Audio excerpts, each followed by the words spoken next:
Bonjour et bienvenue pour l'histoire d'une nouvelle chanson.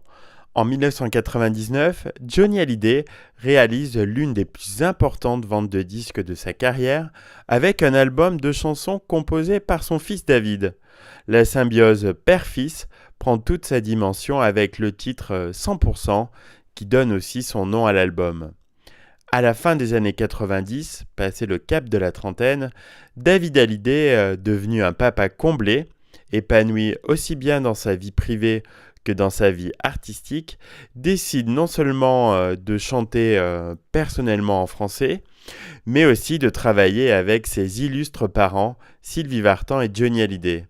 C'est d'abord pour sa mère que le roi David compose en 1998 deux chansons sur l'album Sensible. À cette occasion, il fait la connaissance d'un journaliste de presse musicale passionné de variété, Éric Chemouni, qui depuis de nombreuses années suit la carrière artistique de Sylvie Vartan.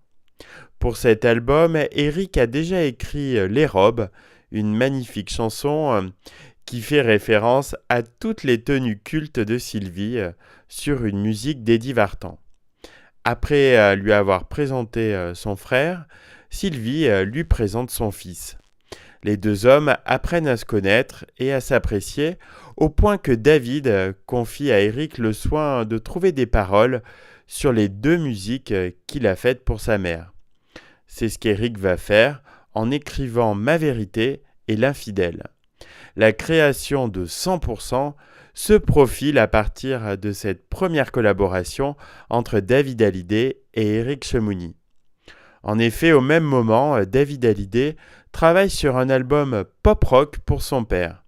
Il écrit plusieurs mélodies, dont les textes sont réalisés par Vincent Ravalec, Miossec ou bien encore Lionel Florence. Mais David a une musique très belle, très forte, sur laquelle il veut un texte aussi fort et tout en finesse sur les liens qui l'unissent à son célèbre père. Après avoir longuement parlé de ses souhaits avec Éric Chemouni, David lui demande de lui proposer des paroles. Éric écrit alors un très beau texte, 100%, auquel Johnny donne toute sa dimension avec une voix entre mélancolie et confession.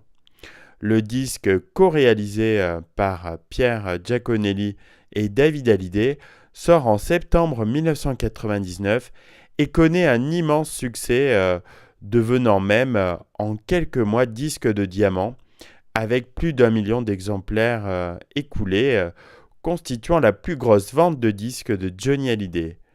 Plus qu'un tube, 100%, et un peu l'illustration musicale d'une saga familiale pour laquelle les Français se passionnent depuis les années 60.